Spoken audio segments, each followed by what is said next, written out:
Royal Enfield Continental GT 650, 2018 on, review amazing value café racer. As an overall package, the Royal Enfield Continental GT 650 is great, if a little one-dimensional. Because it's a café racer, the position is more extreme, so it's less comfortable than the Interceptor it shares the vast number of components with. It's only got a single seat too, so you can't take a mate around.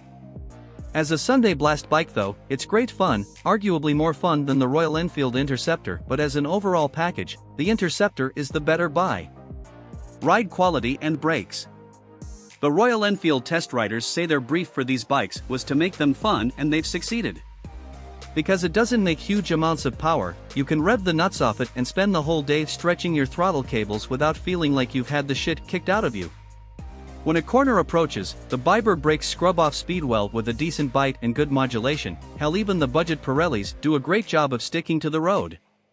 Riding along you start wondering where they've saved the money, then you come across some challenging corners and it all becomes painfully apparent. Engine. The Royal Enfield Continental GT 650 is fitted with Enfield's brand new, air-cooled 650 parallel twin. It doesn't make huge amounts of power or torque, but that's not really the point, and it has enough. Down low, there's a reasonable amount of torque with 80% arriving before 2500 RPM, so you can chug it out of corners, but you can rev it all the way to its 8000 RPM redline. The throttle is lovely and smooth too, partially as a byproduct of its low power, plus it's A2 compliant. Holding onto gears brings you a bit more power while also rewarding you with a fantastic exhaust note.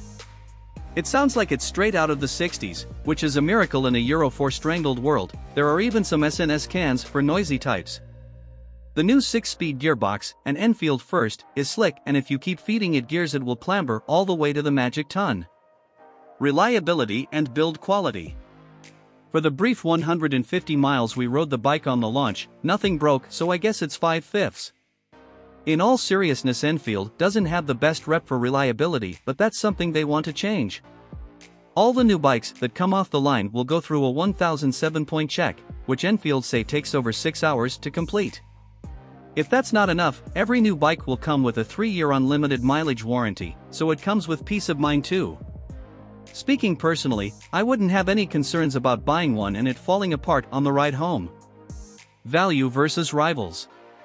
The very fact Royal Enfield's 650 twins caused such a stir when they were launched was itself an indication of the scale of the ambitious Indian company's achievement.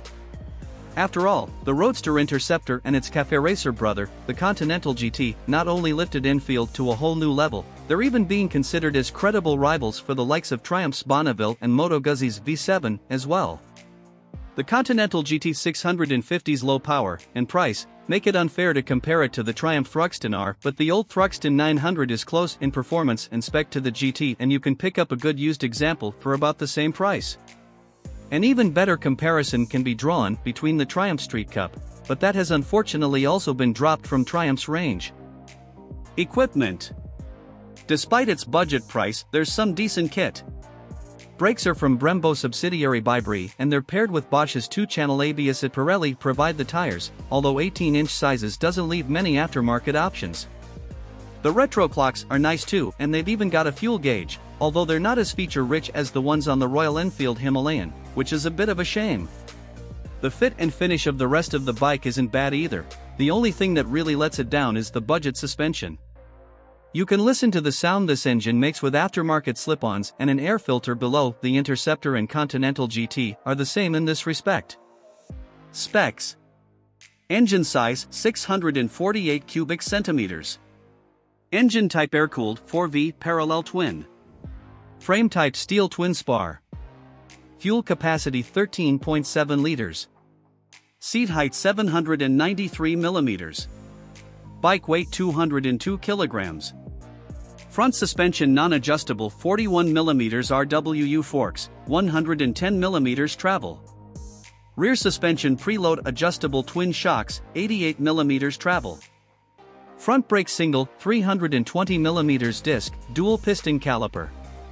Rear brake 240 mm disc, dual piston caliper. Front tire size 100/90, 18. Rear tire size 130/70, 18. MPG, costs and insurance. Average fuel consumption. Annual road tax £101. Annual service cost £190. New price £6,239. Used price £4,200 to £6,100.